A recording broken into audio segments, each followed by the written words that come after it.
네, 시장을 이기는 전략 오늘 KTB 투자증권 김재윤 연구원과 함께합니다. 안녕하세요. 네, 안녕하세요. 예, 오늘도 뭐 작지만 매운 유망한 스몰캡 네. 준비를 해오셨는데 그에 앞서서 시장부터 보겠습니다. 이제 코스닥 시장 분위기가 요즘에 제약바이오가 힘들다 보니까 좀 침체돼 있는 부분인데요. 특히 HLB가 그 키를 요즘 쥐고 있지 않습니까? 전반적으로 어떻게 파악하고 계세요? 아무래도 지금 제약바이오 이제 투심 악화는 좀 피할 수 없을 것 같고요. 네, 그리고 거에 더불어서 사실 공매도가 좀 중요한 키가 될 것 같아요. 공매도 재개가 되게 되면은 어쨌거나 시총 상위 150 종목이 되는 거잖아요. 그렇게 되면은 지금 코스닥 종목들 구성을 보면은 사실 시총 상위 종목들이 거진 다 바이오 종목들입니다. 심지어 뭐 전체 한 30% 시총 전체를 봤을 때 코스닥의 30% 정도 사실 바이오 종목이기도 하고요. 네, 그렇다라고 보면은 사실 공매도 재개에 따른 투심 악화도 좀 더불어서 같이 영향을 받을 수 있기 때문에 그런 부분은 좀 고려를 해야 되지 않나라고 생각이 됩니다. 통상적으로 1월 휴가라고 하면 제약바이오잖아요. 근데 올해는 1월 휴가도 없었고 침체되어 있는 투자 심리인데 이제 공매도가 재개되면 더 안 좋아질 거라고 보신 거예요? 그럼 코스닥 분위기 전반적으로 언제쯤 회복이 될까요? 일단 장 색깔이 공매도 재개 때문에 좀 바뀐다라고 보는 게 맞을 것 같아요. 그렇게 보세요. 네, 왜냐라고 하면은 일단 사실 개인 지금 뭐 코스피도 그렇고 코스닥도 그렇고 사실 개인 수급이 가장 중요한 키잖아요. 근데 여기서 개인들 같은 경우에는 좀 특성이 공매도에 대해서 굉장히 거부감, 공포감 이런 거에 기관과 외국인 대비해서 굉장히 좀 크기 때문에 오히려 이 당국이 코스닥, 코스피에 대해서 공매도 시행하는 종목들을 사실 찝어줬단 말이에요. 네, 그렇다라고 보면은 투자할 종목을 개인들에게 오히려 알려줬다라는 게 좀 맞을 것 같아요. 그 종목을 제외하고 수급이 몰릴 가능성이 저는 굉장히 좀 크다라고 보고요. 그렇다라고 보면은 사실 시장에 악영향이 물론 있을 수도 지수 단에서는 우상향이 멈출 수는 있지만 그 종목을 제외하고서는 저는 오히려 시총 낮은 종목들 같은 경우에 랠리가 일어날 수 있다라고 보고 있습니다. 그러니까 코스닥 시장 안에 위치한 대형주는 쉬어갈 수 있겠지만 작고 가볍게 움직일 만한 종목은 오히려 시세 분출 가능성이 있다. 네, 이렇게 맞습니다. 말씀을 주셨어요. 그 안에서 한번 기회를 찾아볼까요? 그러면 우리는 어떤 종목에 주목을 해야겠습니까? 오늘도 사실, 이선 준비를 해오셨네요. 네, 사실 이런 시기에는 유동성이 풍부하고 특히 개인 유동성이 풍부하고 시총 상위 종목들이 움직이지 않는다를 가정을 하면은 사실 그림이 좀 크게 보이는 성장주에 투자하는 전략이 맞고요. 가는 종목을 사자가 좀 더 맞는 시기인 것 같습니다. 그래서 오늘은 다날이랑 벳셀이라는 종목 준비를 했고요. 다날이요? 네, 다날 달리는 말에. 제가 이렇게 준비를 해놓긴 했는데 오늘 어제 오늘 이제 상한가를 두 번을 가버려가지고 제가 월요일날 사실 자료를 냈습니다, 다날을. 그래서 그 포인트가 어쨌거나 쿠팡 쪽에 다날이 휴대폰 피지 1위 사업자였고요. 그리고 추가로 지금 어제 오늘 좀 크게 상승하는 이유가 그 비트코인을 얘네가 가지고 있는 페이코인이라는 결제 플랫폼에 붙이게 되면서 이렇게 좀 반응이 좋은 뜨거운데 저는 이게 쉽사리 식을 재료는 아니라고 생각을 합니다. 왜냐고 하면은 일단 쿠팡 측의 성장에서 쿠팡 내에서 휴대폰 피지 1위 사업을 하고 있기 때문에 실적적으로 붙는 규모가 굉장히 좀 커지는 게 있고요. 그래서 실적이 성장하는 포인트가 하나가 있고, 그리고 이 암호화폐 같은 경우에도 다날이 보유하고 있는 페이코인이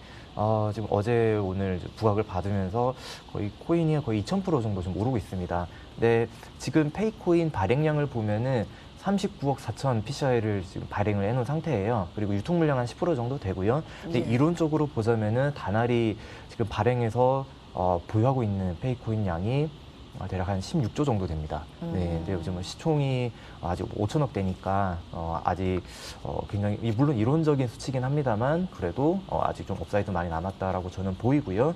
그리고 이 비트코인을 결제 플랫폼으로 붙였다는 게 굉장히 중요한 포인트가 될 수 있는 게 어쨌거나 아직까지 국내에서 비트코인을 실제 가맹점에서 편하게 사용할 수 있는 건 없었는데 다날이 이걸 최초로 좀 시행을 해서 실제로 6만 개 가맹점에서 비트코인으로 편하게 결제가 된다라는 점이 굉장히 좀 중요한 포인트가 될 수 있다라고 보고 있어서 다날 좀 굉장히 상승이 너무 빠르게 오르긴 했지만 아직 오늘 상승 제한폭까지 들어갔으니까 그래서 사실 거래는 못 하는데 매수는 못 하잖아요. 그러니까요. 아무튼 뭐 그래도 네. 일단 이 정도 보유하신 분들은 말씀드리겠습니다. 지속 네. 보유 의견이고 네, 네, 그렇게 말씀드릴 만약에 것 같아요. 상한가 풀린다, 뭐 내일이라도 풀린다, 그럼 그때 들어가는 건 늦지 않았을까요? 그래도 아직 뭐 늦지는 않았다고 봅니다. 왜냐하면 그래도 괜찮다. 워낙 큰 예. 이슈가 이번에 나온 거기 때문에 예. 향후에 지금 비트코인만 붙였는데 이더리움도 붙일 수 있거든요. 예. 어떤 코인이든 지금 붙일 수 있는 그 결제 플랫폼을 보유를 하는 거기 때문에 암호화폐 결제 플랫폼 업체로 좀 봐야 된다라는 의견입니다. 그러면 어디까지 보세요, 위로? 왜냐면 그게 중요할 것 같아요. 왜냐면 추격 네네. 매수를 한다고 하신 네네. 분이 계실 네. 수도 있으니까. 글쎄요, 지금 실적 성장이랑 보유하고 있는 거 보면은 여기서 한 2배 정도까지는 그래도 보이지 않나? 네. 2배 정도 네, 시총 무난히. 규모를 네. 그렇게 보세요. 알겠습니다. 알겠습니다. 이거 조금 부담스럽다 하시는 분들은 대안이 될 수 있을까요? 두 번째는 베셀 준비하셨는데요. 포인트 어떻게 잡고 계세요? 네, 베셀 같은 경우에는 일단 사실 본업은 디스플레이 장비 줍니다. 네, 근데 본업에서는 이제 중국 쪽으로 디스플레이 장비를 공급을 하는 업체이고요.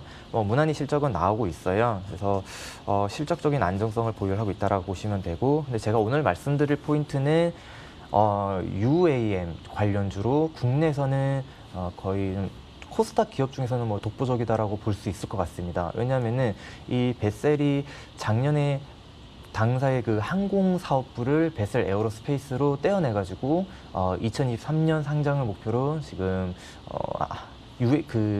유인 드론 쪽을 좀 개발을 진행 중에 있고요. 예. 근데 이 회사가 그냥 단순히 개발 진행 중인 게 아니라 항우위원회에서 진행 중인 이 개인용 유인 항공 드론 쪽으로 이 컨소시엄에 들어가 있습니다. 근데 이 컨소시엄에 같이 들어가 있는 업체가 현대차, 베셀, 그리고 이 카이, 한국항공우주 이렇게 들어가 있거든요. 그렇다라고 보면은 실질적으로 국내 시장에서 이 UAM 관련된 실질적인 드론을 제조를 하고 있는 업체는 베셀이 유일하다라고 봐서 물론 대형주 현대차도 물론 준비를 하고 있겠지만 코스닥에서는 이제 유일한 업체가 베셀이다라고 봐도 무방할 것 같습니다. 네. 그래서 실적 안정성 받쳐지고 있고 여기에 더불어서 UAM 관련해서 실제로 준비를 하고 있는 업체에서 베셀 저는 계속 유망해 보이고요. 그리고 3월 달에 이 UAM 관련해 가지고 로드맵을 정부에서 발표를 합니다. 그래서 이런 정책적인 관련된 이제 모멘텀도 좀 살아있기 때문에 지금 2월 중순이니까 그 모멘텀 보고도 좀 매수할 수 있는 기회가 되지 않나라고 보고 있습니다.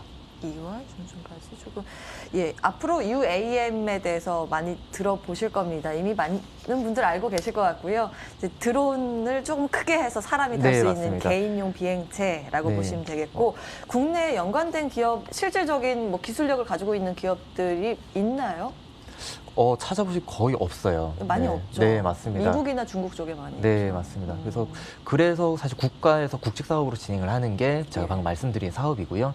그래서 이 사업에 어쨌거나 현대차는 뭐 당연히 들어가 있을 거고요. 그다음에 예. 뭐 카이도 당연히 들어가 있고. 그래서 여기에 유일하게 끼어 있는 코스닥 기업이 베셀이다라고 보시면 될 것 같아요. 예, 한국항공우주나 네. 현대차도 이쪽으로 뛰어들고 있고, 모빌리티 하는 쪽 회사들은 앞으로 이제 비행용 항공기, 항공체 이런 물체 연구를 하게 되는 거죠. 이제 베셀에 대해서 이미 조금 1월 달에 많이 오른 측면은 네. 있는데 지금 이 정도 오른 수준은 괜찮다고 보시는 거예요? 네, 어디까지 가격 전략 세우면 좋을까요? 저는 지금 시총이 한 700억 정도 되는데 지금 전 무난히 살 수 있다라고 보는 게 그 앞서 말씀드린 UAM을 제외를 하고 본업을 살펴보시면 실적이 굉장히 잘 나왔어요. 예. 별도 실적으로 보시면은 이제 순이익이 거의 한 70억 나왔고요. 뭐 영업이익도 거의 47억 정도 나왔기 때문에 그런 걸 감안하면 아직 PR이 뭐 10배 정도밖에 되지 않습니다.